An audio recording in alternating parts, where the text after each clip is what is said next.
Fala galera, beleza? Estamos aqui para mais um vídeo da Black Game House. Hoje a gente vai falar de Lorcana, um card game aí da Disney que tem aí já mais ou menos um ano, um pouquinho mais de lançamento, mas ele acabou de chegar no Brasil, tem pouquinho tempo. Chegaram aqui essas 3 coleções, né, no Brasil: a Into the Inklands, a Ursula's Return e a Shimmering Skies. Essas são a 3ª, a 4ª e a 5ª coleção lançadas de Lorcana.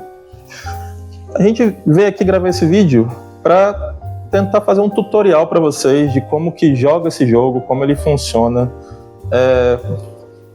como você pode se interessar a jogar Lorcana. Mas a gente já pede aí para você deixar um like aí no vídeo se você está gostando do canal, se você está gostando dos vídeos, apertar o sininho aí para receber notificações, né, dos vídeos. Apoia aí a gente, vamos continuar fazendo conteúdo de card games, de board games, né, Magic bastante. Vamos tentar trazer também uma gameplay de Lorcana, né, daqui a alguns vídeos. Mas vamos lá, vamos falar um pouquinho do funcionamento desse card game.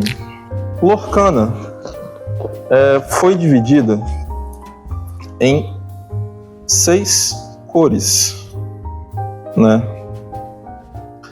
A gente tem aqui cinza, amarelo, verde, azul, vermelho e roxo. Essas cores têm nome de pedras preciosas: ametista, rubi, safira, esmeralda, steel e... bom, estou esquecendo a última aí, mas são nomes de pedras preciosas. Basicamente são 6 cores. Daqui a pouquinho eu vou ensinar para vocês como funciona a geração de mana, né? O, entre aspas, terreno desse card game. Mas assim, os terrenos geram para qualquer dessas cores. Então, o que a desenvolvedora do jogo colocou de regra? Você pode ter no máximo 2 cores no seu baralho, certo? Então, você vai escolher combinações dessas cores, ou uma ou 2. Vamos falar o que cada tipo de carta faz. Para quem já joga Magic, vai entender um pouquinho mais fácil alguns funcionamentos aqui. Para quem não joga, eu vou tentar explicar um pouquinho melhor. Bom, primeiramente a gente tem aqui um personagem. O personagem seria mais ou menos o que seria a criatura no Magic, né? O personagem é o seguinte: ele vai ter um custo aqui em cima, né? Esse aqui, por exemplo, custa 3, e ele tem aqui poder e resistência 4/2. Um personagem, na sua etapa ali de combate, ele pode fazer 2 coisas. Você pode dar o Exert nele, que é basicamente virar ele, para ou ganhar uma lore, que é a quantidade desse losango aqui do lado. A quantidade vai ser quantas lore você ganha ao virar ele. Aqui a gente tem o Hades, por exemplo, ganhando 2, o Flotsam ganhando 1, né? Como você ganha o jogo de Lorcana? Chegando a 20 lores, né? Que são esses marcadores. Então toda vez que você virar, você vai ganhar 1, ou 2, ou mais. Só que quando você vira o personagem, ele fica suscetível a ser atacado. Então, virou ele, o personagem, no turno do oponente, o personagem dele pode atacar o seu e tentar tirar o seu bicho de campo. Se ele está desvirado, o jogo fala que ele está ready, ou pronto, né? Um personagem pronto não pode ser atacado. Isso é importante. E também na sua fase de combate, você pode atacar um outro personagem do oponente que esteja exert ou virado, né? Vamos supor aqui que o Hades está virado, o seu Flotsam está aqui, você poderia dar um challenge nele, que é basicamente atacar ele. O dano funciona mais ou menos como Magic, que é o seguinte: você vai dar 4 de dano na defesa dele, né? No caso aqui do Hades, ele tem 5 de defesa, ele não morreria. Enquanto o Hades tem 5 de ataque, ele daria 5 de dano na sua defesa aqui do Flotsam, que tem 2, morreria. Né? Quando um personagem morre, ou um item, que eu vou falar daqui a pouco, morre, nesse jogo ele é falado que ele é banido. Né? Aqui, por exemplo, a gente vê ali no texto, banish this item, que é bani-lo. Não é igual ao Magic que você joga você remove de jogo. No caso aqui é jogar pro cemitério ou a zona de banidos do jogo. Então quando o personagem morrer, ele vai ser banido. Só que, por exemplo, no caso aqui do Hades, o Flotsam deu 4 de dano nele, ele não morreu, certo? No final do turno, no Magic, você tira o dano de uma criatura que sofreu dano. Aqui não, aqui o dano fica. Então, passou o turno pro oponente, o Hades está com 4 marcadores de dano. Se ele sofrer mais um dano de alguma forma, ele vai ser banido, né? Então, tem essa diferença aí. Então, os personagens, né, fazem isso. A gente tem outros tipos de carta aqui. Vamos falar dos itens, né? O item eu dei um exemplo aí. Como que funciona o item? O item é uma carta que vai entrar em campo e vai ficar lá. Para quem joga Magic também, funciona parecido com um artefato, encantamento. Ele é uma permanente que fica em campo. Você vai fazer ele vai ficar em campo. E aí você pode ter um efeito, né? Você vai ter um efeito do que ele vai fazer. Nesse caso aqui, por exemplo, você gera 2 manas, né? Bane esse item e um personagem ganha ward até o início do próximo turno. Já vou explicar daqui a pouquinho o que é o ward. Só um detalhe. Aqui a geração de mana nesse jogo, ele tá falando aqui, ó, gera 2 mana, que é esse hexágono aqui, né? Que é exatamente o que tá aqui em cima, tá vendo? O custo dele é 1 mana. Então, esse é o custo para você fazer o efeito desse item. Os itens são mais ou menos desse tipo, né? Você vai ter efeitos com ele em campo, às vezes sacrificando ele, banindo ele, às vezes efeitos em campo mesmo, que ele vai fazendo continuamente aqui, por exemplo. O Rubicromicon, ele tem um um personagem ganha mais 1 de ataque nesse turno, então esse não precisa ser sacrificado. A gente tem também as ações. Como que são as ações? Eu já vou aqui mostrar também as ações música, né, song. Como que funciona as ações? Elas lembram um pouco o feitiço no Magic. São mágicas que você joga e já descarta depois da resolução dela. Tem efeitos rápidos, digamos assim. No Lorcana, você faz as ações no seu próprio turno, certo? É como se elas fossem sempre feitiços, né? Sempre fazem no seu turno.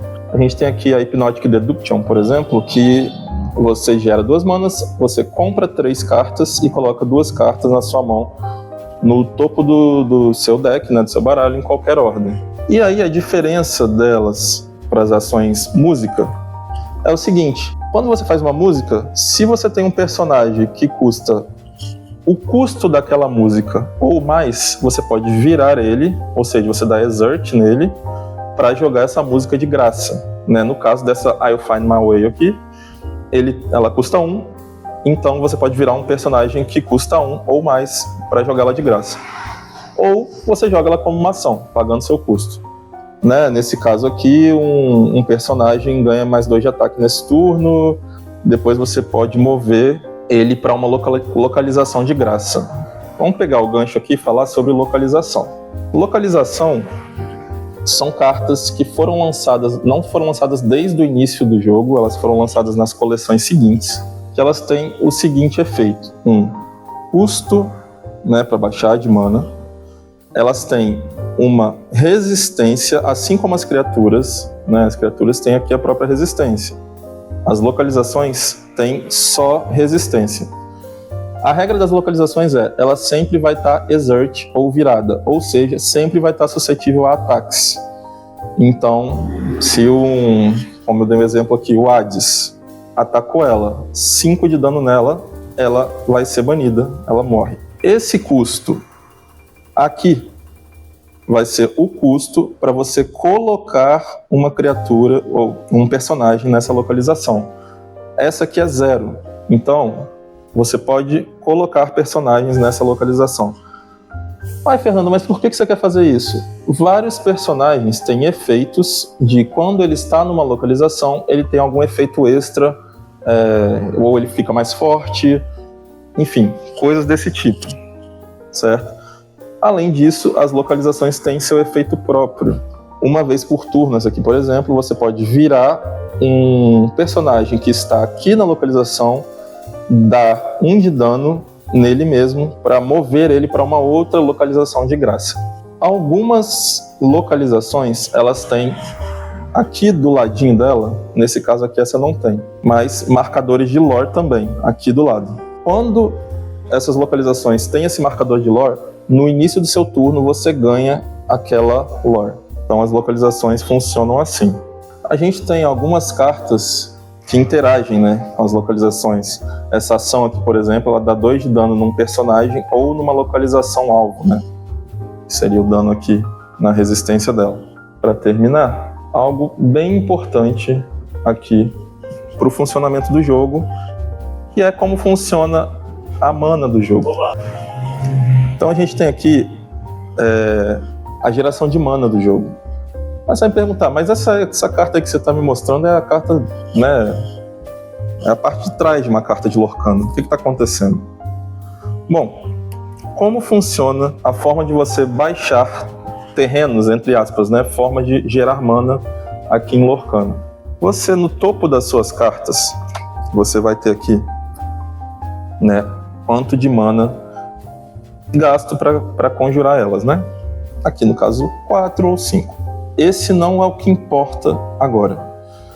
O que importa é essa borda em volta do seu símbolo de mana, certo? Aqui na Plate Armor, por exemplo, você não tem aquela borda ali. Ou seja, a Plate Armor não pode ser um gerador de mana. Não pode ser.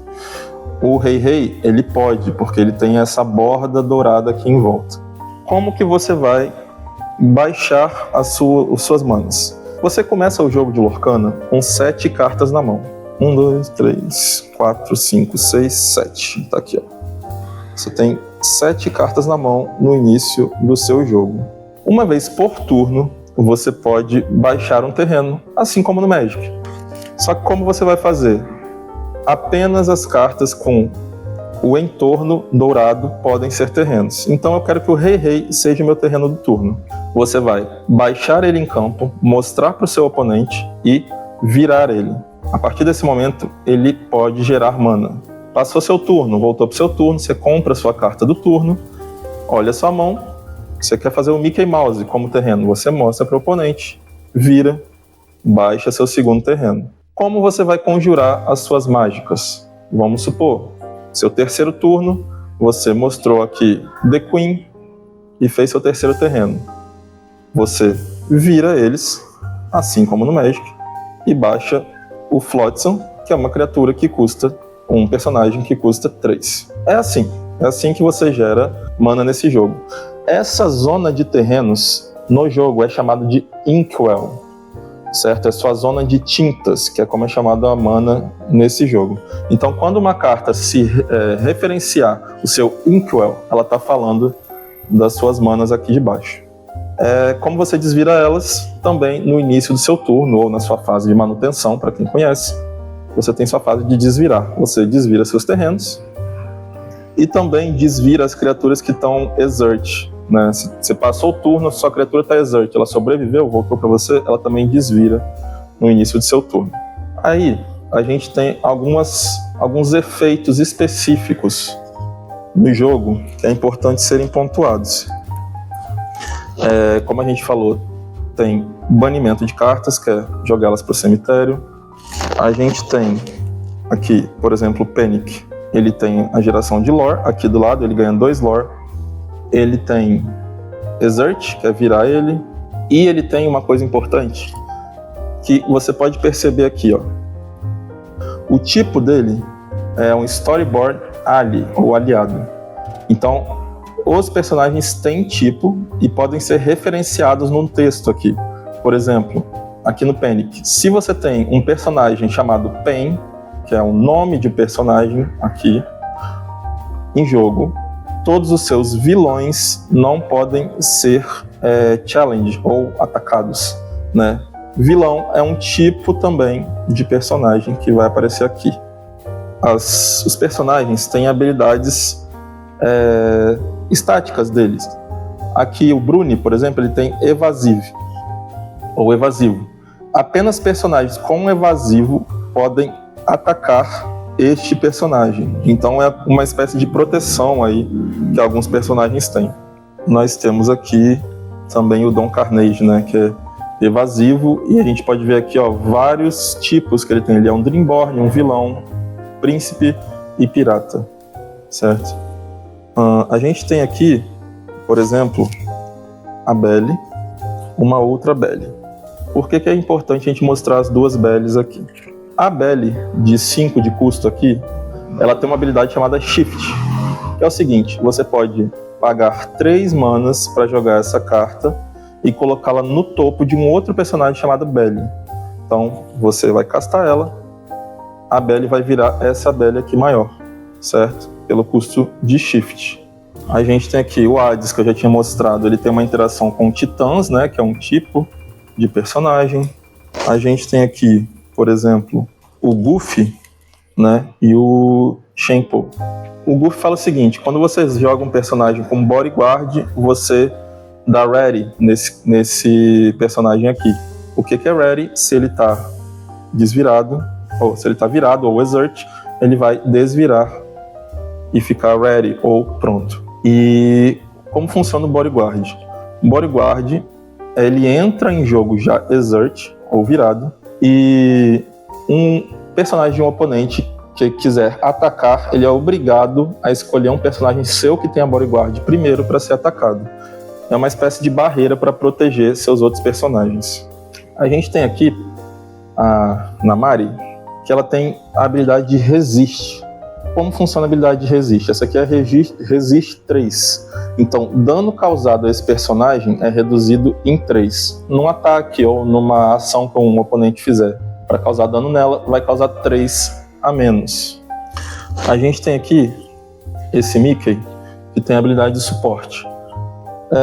Quando esse personagem der quest, importante, quando o personagem ali no seu ataque ele vira para ganhar uma lore, essa habilidade de virar é chamada de quest no jogo.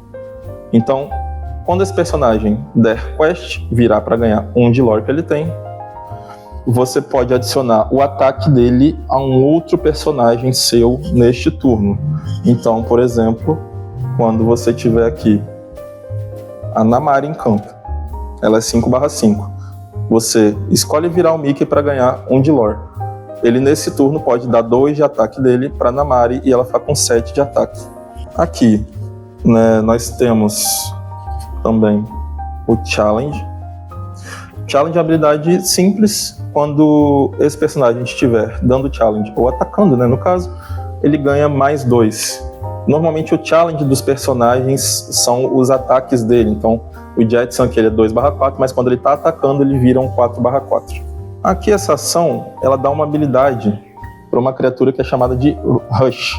Ela que gera uma mana, uma ação que dá Rush para um personagem nesse turno.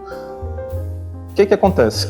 Quando você joga um personagem, né, você jogou o personagem nesse turno, ele tem um enjoo de invocação, então ele não pode usar os efeitos dele de virar ou dar quest, que é ganhar lore, ou atacar neste turno que ele entra, só a partir do próximo. Assim como no Magic. A habilidade de Rush é parecida com o ímpeto lá no Magic. É o seguinte: você deu Rush para um personagem, ele pode usar as habilidades dele ou atacar, virar nesse turno. Então, isso aí é o Rush. Nós temos também aqui o Ward, né? Aqui a The Muses, ela tem essa habilidade de Ward. Os oponentes não podem escolher esse personagem para nenhuma ação, a não ser para atacá-lo. Ou seja, se o cara tem uma ação, se tem um item, se tem qualquer coisa que interage com o seu personagem, ele não pode fazer. Ele só pode atacar esse personagem. E é isso. E aí o que acontece? Vamos para mais uma explicaçãozinha aqui, que é a raridade das cartas. Se você abrir o seu pacotinho aqui de Lorcana, você pode receber 6 raridades de cartas. Você vai receber as comuns, que é essa bolinha aqui cinza, né? Você vai receber incomuns, que é esse símbolo aqui branco. E aí você tem garantido no mínimo 2 raras, tá certo? Esse triângulo bronzeado aqui são as raras. No pacote você vai ter no mínimo 2. Só que essas 2 raras podem ser também super raras, né? Uma raridade maior, que é esse losango prateado aqui. E uma raridade maior ainda, que são as legendárias, né? Que é esse pentágono dourado aqui. São as mais raras de conseguir nos pacotinhos. Só que você pode conseguir uma 6ª raridade, que é uma carta brilhante, toda pimpada. É bem difícil de conseguir, são as mais caras assim do jogo. Podem vir também. Se você compra uma deck box, provavelmente você vai conseguir algumas. A gente aqui não abriu ainda. Além disso, todo pacote vem uma carta brilhante. O jogo chama de Cold Foil, né? Sempre vem uma no pacote, ela pode ser qualquer raridade. Nesse aqui que a gente abriu, veio uma incomum. Então, galera, é mais ou menos assim que se joga, né? Você compra 7 cartas, compra uma carta por turno do topo do deck, a não ser que você não seja o primeiro. Você vai ter as fases lá de ganhar a quest, de ataque, do início do turno, do final do turno, né? E ganha o jogo quem chegar a 20 lores, né? Então o jogo gira em torno de você ganhar as lores, você impedir que as criaturas, que os personagens dos seus oponentes ganham lores e, enfim, né? Fazer com que você chegue a 20 antes que ele. Qualquer dúvida sobre Lorcana, você pode deixar um comentário, mandar uma mensagem, interagir com a gente vai lá, vai tirar sua dúvida, certo? E é isso, galera. Obrigado por assistir esse vídeo. Vamos produzir aí mais vídeos de Lorcana, tentar fazer uma gameplay e tal, beleza? Valeu, galera. Tamo junto. Até a próxima.